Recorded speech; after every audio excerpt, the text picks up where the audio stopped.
Hi, I'm Dr. Satvika. I'm a physiotherapist in RO Clinics.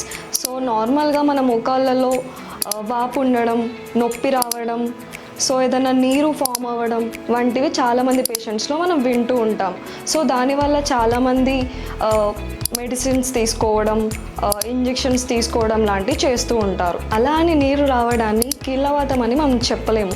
So నీరు అనేది ఎలా form అవుతుందంటే ఏదైనా మజిల్ టియర్ అయినప్పుడైనా లేకపోతే లిగమెంట్ టియర్ అయినప్పుడైనా మన బాడీలో ఇమ్యూనిటీ సిస్టమ్ అనేది రెస్పాన్స్ అయ్యి ఎక్స్ట్రా సైనోవియల్ ఫ్లూయిడ్ అనేది ఫామ్ అవుతుంది.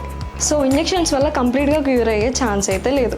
సో మనం ఫస్ట్లీ రూట్ కాజ్ని ఫైండ్ అవుట్ చేయాలి. సో మోస్ట్లీ టెండాన్ టియర్ అవ్వడం వల్ల రీహాబిలిటేషన్ ఎక్సర్సైజ్ చేసుకోవాలి. మెనిస్కల్ టియర్స్ అట్లేమన్నా సివియర్ పెయిన్స్ అట్లేమన్నా ఎక్సర్సైజ్ వల్ల కంప్లీట్గా క్యూర్ అయ్యే ఛాన్స్ అయితే ఉంటుంది. టెండాన్ టియర్ ఏమన్నా అయినప్పుడైనా లేకపోతే మెనిస్కల్ టియర్ ఏమన్నా అయినప్పుడైనా మనం ఎక్సర్సైజ్ రీహాబిలిటేషన్ చేసుకుంటే మనకు కంప్లీట్గా పెయిన్ అనేది తగ్గిపోతుంది.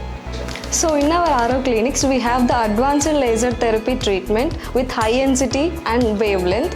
సో దీనివల్ల మనకి పేషెంట్కి చాలా వరకు పెయిన్ అనేది తగ్గిపోతుంది. సో దీనివల్ల పెయిన్ అనేది రెడ్యూస్ అయిపోతుంది. ఆస్టియోపోరోసిస్, ఆస్టియోజెనసిస్ కండిషన్స్ ఉన్న వాళ్ళకి తగ్గిపోతుంది. It can improve the blood circulation also.